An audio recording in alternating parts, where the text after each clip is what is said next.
तो बड़ी खबर आ रही है आपको। आरक्षण को लेकर मुख्यमंत्री भूपेश बघेल का बड़ा बयान सामने आया। कहा गया है कि जिसका जो हक है वो उसे मिले और इसके लिए वो पक्षधर हैं और हम पक्षधर हैं। और वहीं ये भी कहा गया है कि महंगाई बढ़ती जा रही है उसको तो भारत सरकार स्वयं स्वीकार कर रही है। सरकारी कर्मचारियों को भत्ता दिए गए आम जनता का क्या होगा। वहीं कांग्रेस के अध्यक्ष चुनाव पद पर सीएम का बयान। उन्होंने कहा कि अच्छा लग रहा है, लोकतांत्रिक तरीके से चुनाव हो रहा है, शाम तक सब क्लियर हो जाएगा। तो आरक्षण को लेकर मुख्यमंत्री का बड़ा बयान सामने आया है। तो आपको बता दें कि जिसका जो हक उसे मिले, भारत सरकार ने ये स्वीकार किया है कि महंगाई दर बढ़ी है। आरक्षण को लेकर भी सीएम ने बयान दिया है। मुख्यमंत्री भूपेश बघेल का बड़ा बयान सामने आया। उन्होंने कहा है जिसका जो हक है उसे मिलना चाहिए।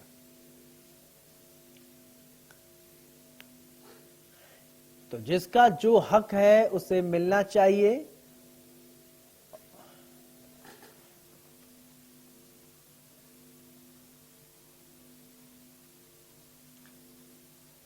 तो आपको बता दें कि सीएम भूपेश बघेल का बड़ा बयान सामने आया है। आरक्षण को लेकर बड़ा बयान दिया है। उन्होंने कहा है कि जिसका जो हक है उसे मिलना चाहिए और ये बड़ी बात है, आरक्षण की बात है। अगर वहीं उन्होंने महंगाई को लेकर भी सरकार को घेरा। वो कह रहे हैं कि जो है वो केंद्र सरकार ने खुद ही ये स्वीकार किया है कि महंगाई बढ़ी है।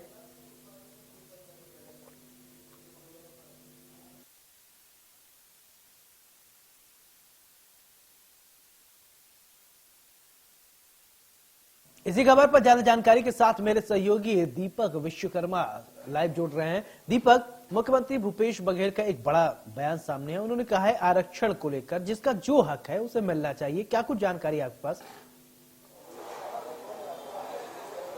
देखिए, ये पहला मौका नहीं है जब उन्होंने आरक्षण के मुद्दे पर ये साफ कहा कि जिसका जो हक है उसे मिलना चाहिए। महत्वपूर्ण बात यह है कि अब उन्होंने एक चीज में एक नई चीज जोड़ दी है कि 2012 से 18 के बीच ऐसा क्यों नहीं हुआ, 2012 से 18 के बीच रोका क्यों नहीं गया।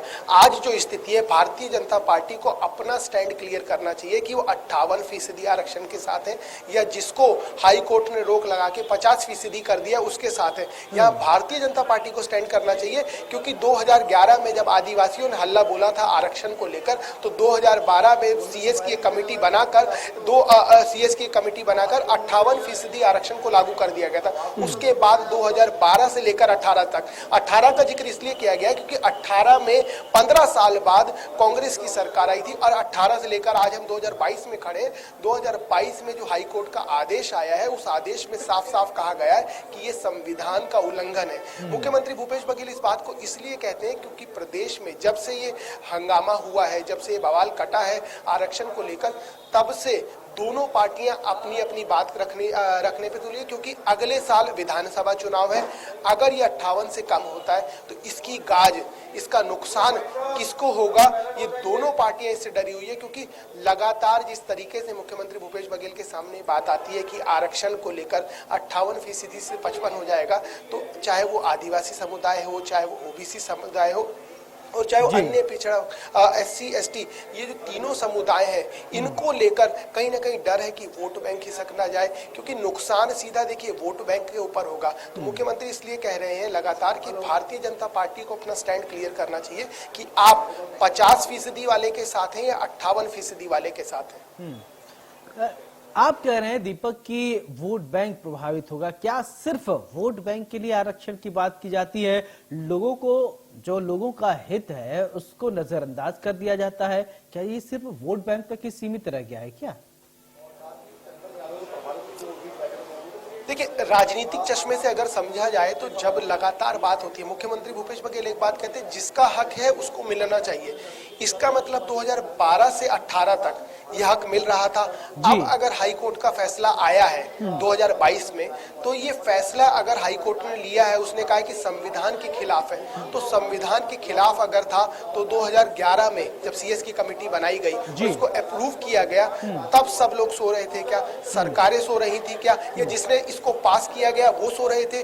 अब जब 2022 में हम पहुंचे और सीधा सीधा कह दिया संविधान का उल्लंघन, क्योंकि देखिए ये बहुत लंबा पीरियड है, 2012 से 18 6 साल का पीरियड है, लागू किया जाता है। और तो और इसमें देखिए एक और बहुत बड़ा पेच है कि अभी सिर्फ इसको निरस्त करने की 50% करने की बात हो रही है। अभी इसके ऊपर बात नहीं हो रही कि इस आरक्षण को लागू करने के बाद जिनको नौकरी मिली है, जिनको प्रमोशन मिला है, जिनको एडमिशन मिले, उसकी अभी चर्चा नहीं हो रही है।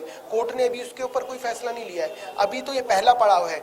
अगर इसको खारिज किया जाता है तो इसके बाद जिसको इससे लाभ मिला है, इस 58% के अंदर जिनने लाभ लिया है, जिस समुदाय के लोगों ने, उनके ऊपर क्या गाज गिरेगी? उनको क्या डिमोट किया जाएगा या उनकी नौकरी के ऊपर तमाम सवाल खड़े होंगे? ऐसे कई सवाल हैं।